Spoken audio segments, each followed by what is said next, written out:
La Sicilia, se la guardi sulla mappa, ti accorgi che accarezza l'Italia ma guarda l'Africa. È a metà tra due mondi che sembrano diversi e lontani, ma in quest'isola si incontrano e si mescolano quasi fossero gli ingredienti di un piatto perfetto.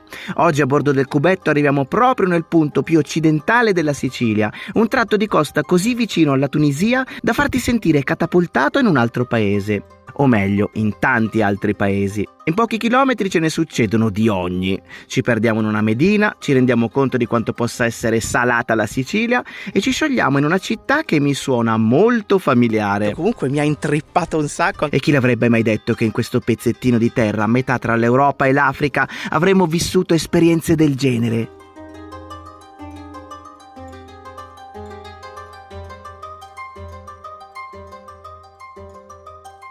Buongiorno salaticcio e salsedinoso, stamattina abbiamo dormito di fronte a questo mare qua. Ieri sera non ci eravamo accorti che era così carino perché è veramente bello il setting proprio all'ombra del faro che è qua dietro. Da che corro? Ecco, lì c'è il faro e ragazzi siamo molto vicini a una città importante in questa fase. Allora, qua dietro o lungo questa costa c'è Mazara del Vallo e siamo in pratica nella punta più sud-occidentale della Sicilia, quindi comincia adesso l'esplorazione di tutta quest'area.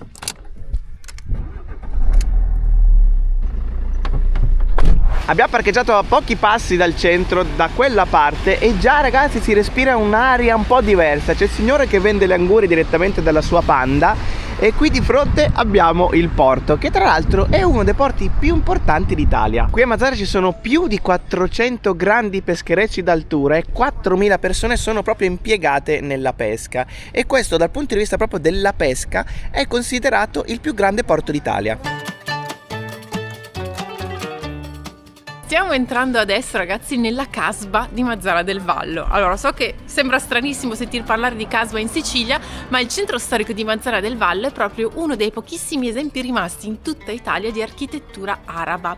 Infatti qui c'è stata una dominazione araba che ha portato delle modifiche soprattutto all'aspetto e all'impianto architettonico della città, e ancora oggi tutto il centro storico è organizzato come se fossimo all'interno di una medina, quindi di una città araba, con tutte queste stradine strette a labirinto. Ci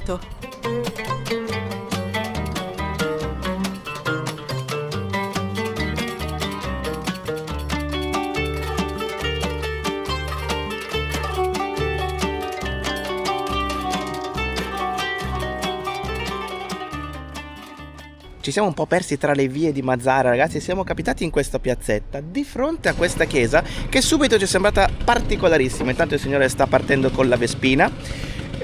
E questa chiesa ha questo ingresso stile barocco siciliano e ha qualcosa di molto originale. Innanzitutto un foro lì sopra, che però viene richiamato anche all'interno perché tutta la parte interna è proprio di forma circolare. Adesso ci sono soltanto i resti di questa chiesa che si chiama Chiesa di Santo Ignazio e questo è quello che rimane. Ci sono tutte queste... Oh, che bella!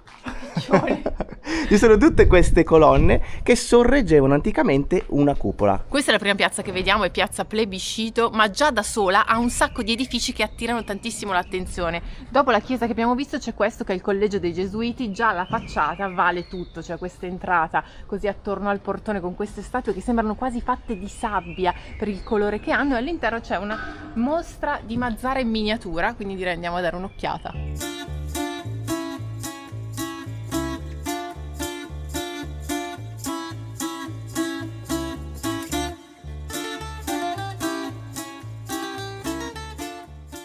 Bellissime ragazzi le riproduzioni che ci sono qui all'interno, queste miniature che sono tipo fatte nei minimi dettagli. Qui per esempio abbiamo il collegio in cui ci troviamo adesso, il Collegio dei Gesuiti, e tra l'altro l'ingresso è esattamente come l'abbiamo visto adesso, e andando da questo lato si può vedere proprio tutta la parte centrale con questo cortile che è riprodotto perfettamente. Dall'altro lato invece c'è la chiesa che abbiamo visto prima, quella tutta circolare, la chiesa di Sant'Ignazio, anche questa perfetta ma nella riproduzione diciamo antica, con tutta la cupola sopra, e da qui si può appunto accedere e si vede addirittura il satiro danzante.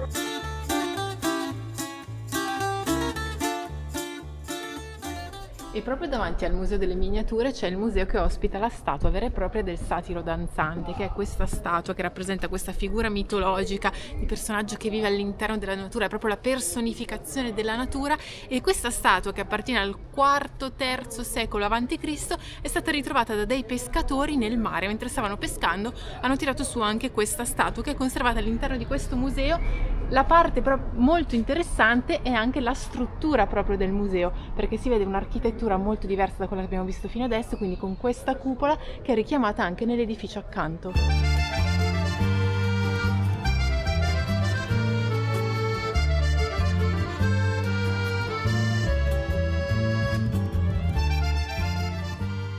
Ragazzi, allora è l'una in punto, il sole è perpendicolare, fa decisamente caldo, ma è il momento in cui questa piazza, la piazza principale di Mazara, è praticamente vuota. Siamo io, Angela, pochi altri e gli edifici più belli della città.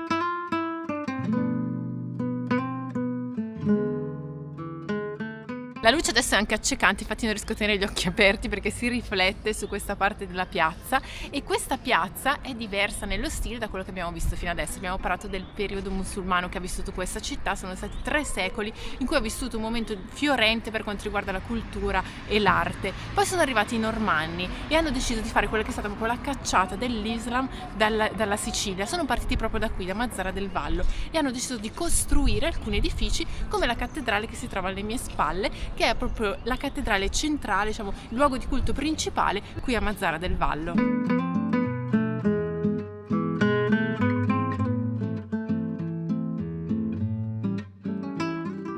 La dominazione araba ha introdotto in Sicilia delle coltivazioni che qui erano sconosciute e poi però sono diventate il simbolo sia della Sicilia che del sud Italia che dell'Italia in generale, e cioè le coltivazioni del limone e delle arance. E questo periodo di dominazione, che è iniziato nell'800 con lo sbarco dei Saraceni proprio a pochi passi da dove abbiamo dormito stanotte, è stato un periodo poi che è stato molto florido dal punto di vista dell'economia, soprattutto per quanto riguarda appunto l'agricoltura ma anche la pesca. Ragazzi, allora è un po' complicato ricostruire la storia di questa città perché ha visto la dominazione di diverse popolazioni nel corso della storia, un po' tutto intricato, un po' come il labirinto della Casba in cui siamo passati prima.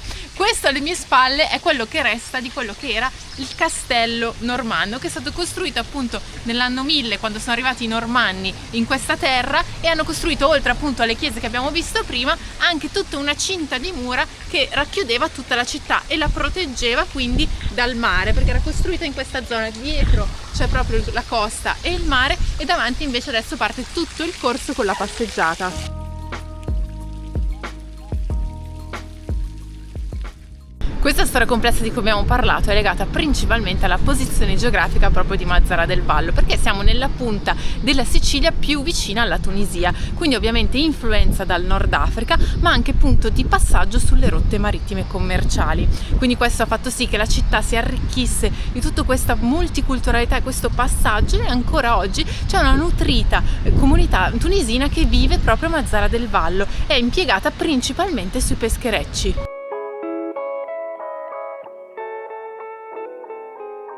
Anche i nomi delle vie e delle piazze ricordano il periodo arabo, e non è solo questa piazza che ha un nome arabeggiante, ma ce ne sono diverse vie qui per la città che appunto celebrano questo periodo storico qui a Mazara del Vallo. E tra l'altro il piatto simbolo di questa zona è proprio il couscous, esattamente come il couscous che abbiamo mangiato per esempio in Marocco, e oltre chiaramente al gambero rosso di Mazara, anche questo il top.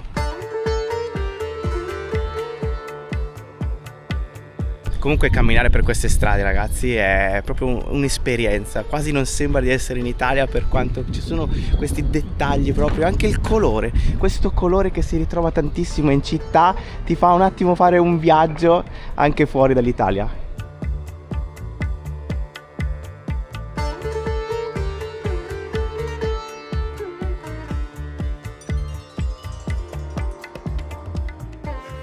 Abbiamo lasciato Mazara e ci siamo parcheggiati fronte spiaggia per mangiarci una bella pasta. Allora ragazzi, c'erano arrivati tanti di quei consigli su cose da mangiare, ma noi in questo momento vogliamo mantenere una dieta particolare, e quindi secondo giro di penne al mais e riso.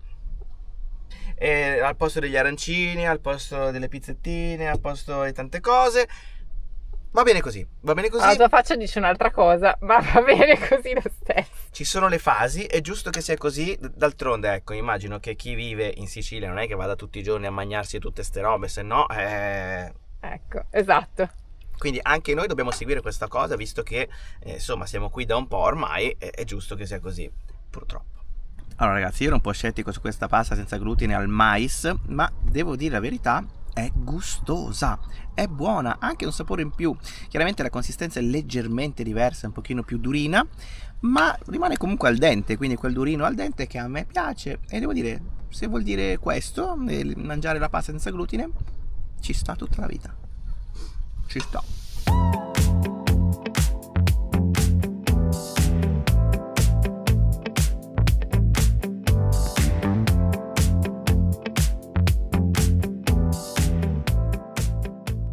Che bel furgone di panini proprio qua con vista sul mare. Abbiamo lasciato Mazara, ci siamo spostati verso Marsala, ma abbiamo superato la città per venire nella zona delle saline. In questa parte sembra quasi che sia un lago, perché è tutto fermo, non c'è un'onda, non c'è niente. Poi di fronte sono diverse isolette che rendono questa zona molto calma, quindi tipo un lago mare. Comunque procediamo, la luce è stranissima, bisogna mettere gli occhiali perché c'è questa foschia che schiarisce tutto quanto, quindi tanta luce negli occhi. E proprio per la conformazione del territorio, qui è tutta un'enorme pianura, piatto da questo lato, piatto dall'altro lato, tutta pianura e chiaramente una barriera che protegge tutta questa zona di mare, perché di fronte ci sono diverse isole, anche una grande isola che proprio blocca diciamo le mareggiate e le onde. Proprio per questo qui sono nate le saline.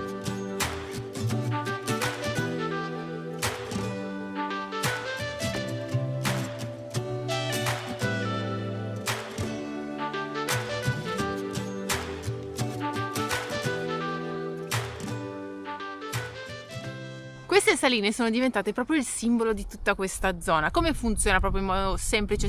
Sono delle vasche in cui viene raccolta l'acqua di mare, l'acqua evapora, rimane il sale che viene poi raccolto.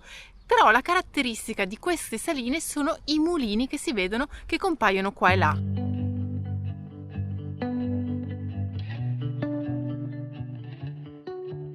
Questi mulini, che oggi non sono più utilizzati, in passato avevano la funzione di spostare l'acqua da una vasca all'altra. Come funzionavano? In pratica il vento faceva girare le pale del mulino, che azionavano a loro volta un meccanismo interno che poteva essere o una vite di Archimede o una pompa che poi andava a spostare l'acqua. Archimede, tra l'altro siciliano perché di Siracusa, aveva avuto questa idea, cioè una vite che ruotava all'interno di un tubo posto in diagonale e che in pratica raccoglieva l'acqua e la spingeva poi da un'altra parte. C'è una vite grande, un vitone che girando sposta l'acqua sempre più in alto. Poi col passare del tempo questa cosa cambiò e venne sostituita con delle pompe.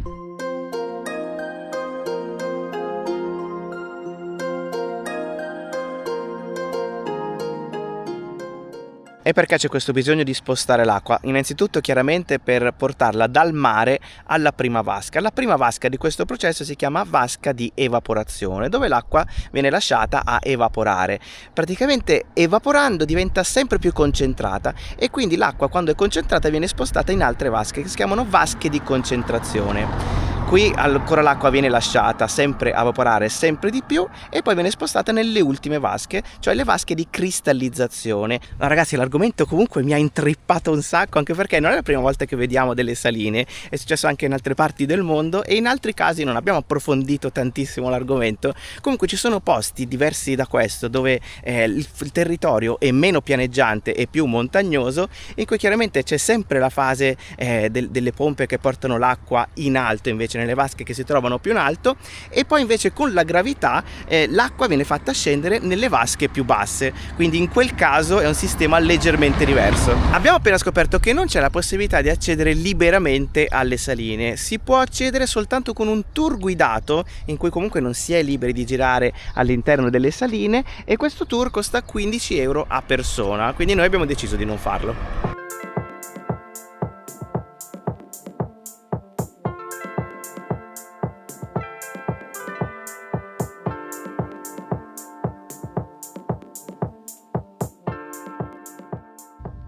Questo è il parcheggio che abbiamo trovato questa notte e devo dire che è in perfetto stile Bassa California, questa mega spiaggia che c'è qui, il tramonto davanti, qualcuno si è preso già i posti più frontali per godersi questo spettacolo. Abbiamo davanti delle isole che sono isole molto famose, non isole qualunque, di qua un lido che però è ancora chiuso al momento. Che pace, che tranquillità, un po' di gente che si sta godendo questo fine di giornata e c'è anche qualcuno che campeggia lì in fondo, che ha piantato una bella tenda sulla spiaggia.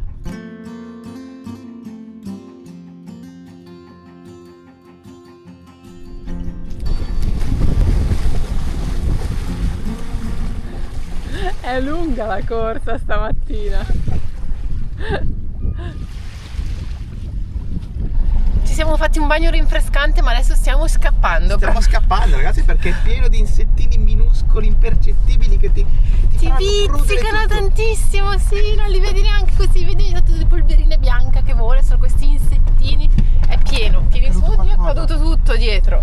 L'acqua. Vabbè, abbiamo fatto una doccia velocissima e adesso una sciacquata, adesso andiamo in un posto dove magari non ci sono questi insetti, dobbiamo spostarci proprio dalla spiaggia. Di brutto! Guardali qua tutti i criminali dove sono appiccicati sul vetro, sullo sfondo c'è Favignana, ma qua davanti tutti gli insettini. Niente fontanella. Niente. Stiamo facendo un po' fatica a trovare l'acqua in questa parte di Sicilia, perché le fontanelle ci sono ma o non hanno il rubinetto, sono proprio chiuse, non funzionano, quindi è un po' più complicato. Forse conviene provare anche dei benzinai. Mi sa di sì.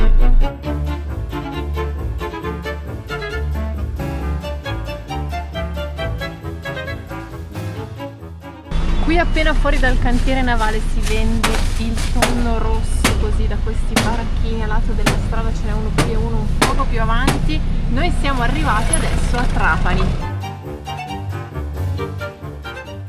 Il centro di Trapani non è grande, ma è incredibile il posto in cui si trova, perché siamo su una penisola e il mare è da tutti i lati, ma soprattutto questo mare con questo colore caraibico. Lì in fondo si vede proprio dove finisce la penisola su cui è stato costruito questo centro storico e si vedono ancora i resti delle antiche mura.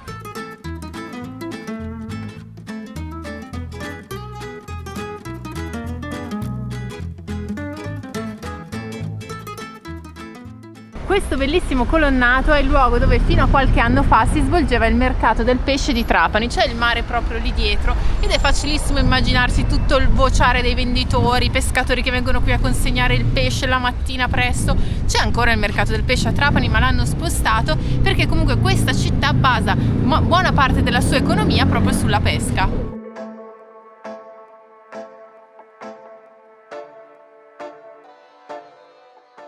Il centro è formato da diverse strade perpendicolari che uniscono varie parti della città. Le spiagge da quel lato, le abbiamo viste prima, da questo lato invece il porto turistico, infatti là si vedono addirittura le navi da crociera, proprio si vede lì in fondo, e in fondo da questo lato invece è il porto dei pescherecci, quindi ci sono tutte queste vie perpendicolari che uniscono queste tre parti della città. Diciamo che la città è proprio costruita attorno al porto e non viceversa.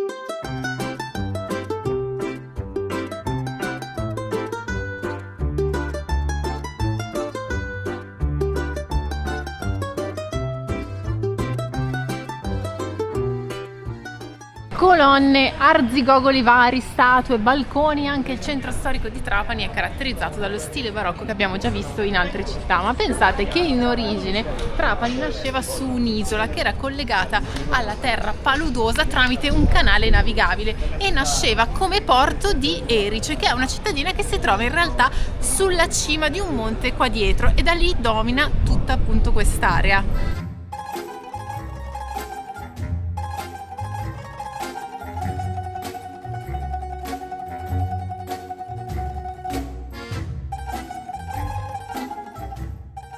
Oggi mega strappo alla dieta. Non ho resistito, ragazzi, ho già ceduto. Allora, oddio, quanto pesa? L'hai tolto, ho sentito proprio la differenza. Questo è un mega timballo di pasta. Diciamo che è un mega arancino perché è impastellato e fritto, ma con la pasta dentro al posto del riso. C'ho l'acquolina. Hai capito? E quindi dai, facciamo questo strappone e lo apriamo. L'assaggiamo. Vediamo com'è dentro, sono curiosa, no? Vai, allora tieni Angela. Allora, all'interno. Mamma immagino. Diciamo che è il ripieno classico questo dell'arancino, quindi ragù e piselli, però pasta dappertutto, questa pasta che sono tipo maccheroni bucati, lisci. Quindi vabbè, facciamo Che profumo che fa, oddio! questo veloce assaggio così. Cioè, già si sa. Li aveva appena sfornati, cioè, capito? Appena fatti. Hai sporcato tutto di sugo. Poi la parte croccante del fritto, ragazzi, mamma mia. Com'è sgarrare così,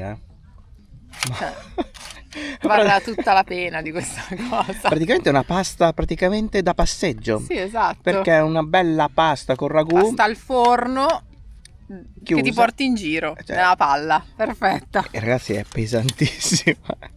C'era ancora un sacco. Ripienissima. Allora, a mio discolpo dirò che ne ho mangiata molta meno di metà. Ecco, però il cibo non si butta, quindi Paolo. No, niente, anche sacrificati. Anche la sta lasciando.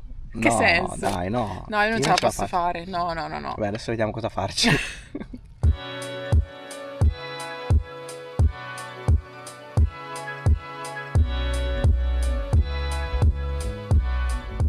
Siamo arrivati al porto dei pescatori, dove ci sono tutti i pescherecci che in questo momento sono tutti attraccati perché è già primo pomeriggio, quindi già ora di fermarsi prima di uscire di nuovo a pesca nella notte. Qui c'è questa barca davanti, la Sant'Antonio del 1956, che però è in vendita, quindi se qualcuno fosse interessato a comprarsi una barca da pesca, qui c'è questa. Ci sono anche delle barchette di pescatori da questo lato che hanno attrezzato con dei bei tappeti.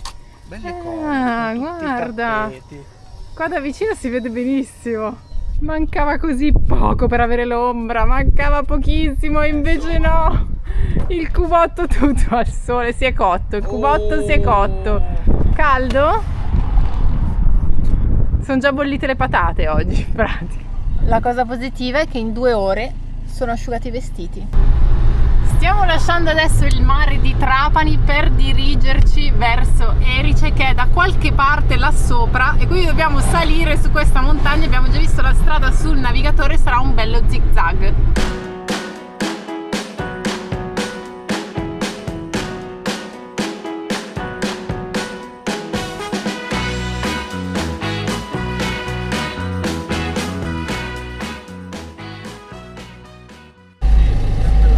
Grazie. Tranquillamente. Ci siamo un po' spaventati perché abbiamo visto 2 cartelli con scritto strada chiusa, però tutti andavano e venivano tranquillamente senza problemi. Al secondo cartello abbiamo chiesto al signore, che ha detto no, non c'è problema, si può andare senza problemi. Adesso stiamo facendo un pezzo di questa strada che è assurdo. Già dalla mappa si vede proprio uno zigzag super stretto. Sì, guarda. Come questo. Ma cos'è sta roba? Sto facendo 2 tornanti uno dietro l'altro e nel pezzo dopo ce ne sono di più, ce ne sono 3 o 4. Tra pochissimo, perché guarda la mappa, guarda com'è. Che cos'è sto disegno qua? Adesso sono curiosa di vedere com'è il prossimo pezzo di strada zigzagoso qua avanti. E intanto stiamo salendo tantissimo perché il mare è là da qualche parte in fondo. Eccoli. Eccoli, inizia il primo. 2. Qua slalom tipo. È tipo da sci questo, no? Tomba dei bei tempi. Aspetta, la prima. La prima, perché sennò qua siamo a 2. Questo è il terzo. Però che paesaggio che abbiamo davanti nella risalita. Allora, anche loro vedi scendono tranquilli, quindi direi che possiamo stare tranquilli. 3 e ci siamo quasi al quarto, ce ne sono altri 3 dopo, ma com'è possibile? No, 4, 5 ce ne sono ancora. Oddio, ma... Oh mamma, guarda, si vedono da qua, si vede tutta la zigzag. Questa è bella da vedere dall'alto, mi sa, che vedi proprio tutto la serpentina. Aiuto, che roba. Comunque tutto incolto qua attorno. Sì. Comunque c'è Paolo che soffre sempre quando andiamo in salita, ha la faccia della sofferenza tutte le volte, perché si vedono tutti i tornanti qua sopra. Ma no, bellissima sta cosa, bellissima per me che non guido ovviamente. C'è stato in qualche viaggio una di queste strade mega zigzagose però grandi, questa qua è la versione ridotta, sì. Di quelle, si vedono anche le immagini di quelle strade super a zigzag dall'alto, tipo in Romania c'è la Transfarganza. Questa è la mini Transfarganza. Esatto, quella, lei.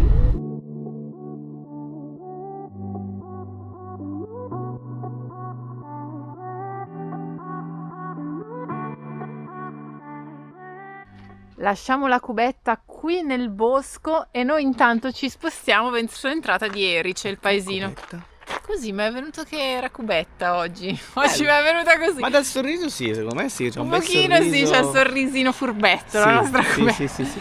Lei ci ha portato fino qua sopra, abbiamo fatto tutta quella strada tornantosa, ma in realtà si può salire da Trapani anche con una funivia che ti porta su.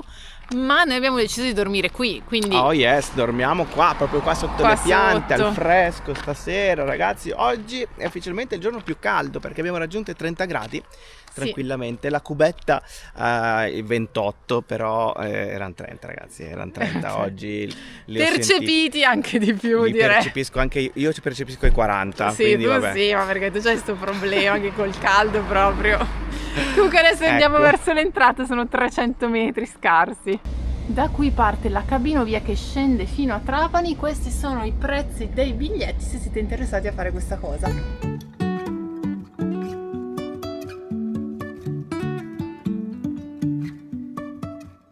Devo dire che questa Erice ci sta piacendo particolarmente. Siamo adesso nella piazza, che è la parte più in alto di tutta questa cittadina, che ha una forma praticamente di triangolo, costruita in alto, ma è piccola. Comunque ragazzi, i signori seduti con le sedie fuori dovrebbero essere patrimonio dell'UNESCO.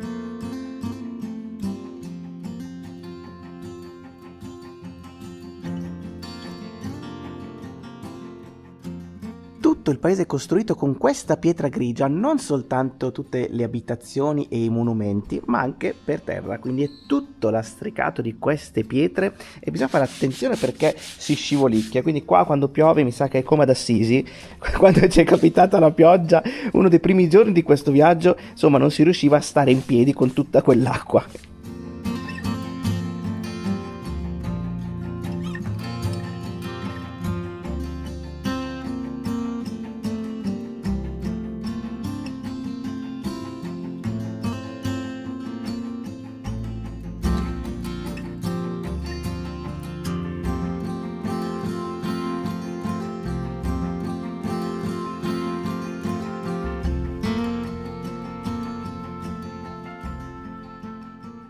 Sta arrivando il tramonto e noi ci siamo messi in prima fila con vista e da qua si vede addirittura la città di Trapani là sotto. Faccio un piccolo zoom, eccola lì, e abbiamo appena scoperto che il nome Trapani in realtà non significa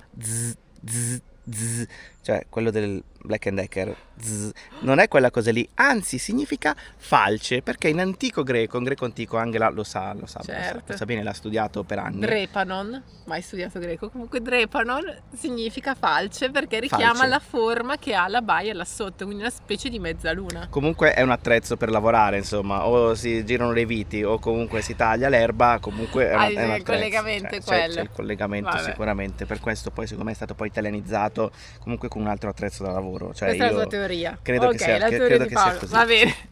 Va bene ragazzi, noi siamo alla fine di questo video, quindi qui da Erice noi vi salutiamo. Mi raccomando, se non l'avete ancora fatto, iscrivetevi al canale e noi ci vediamo al prossimo video. Abbraccione di gruppo! Alla prossima!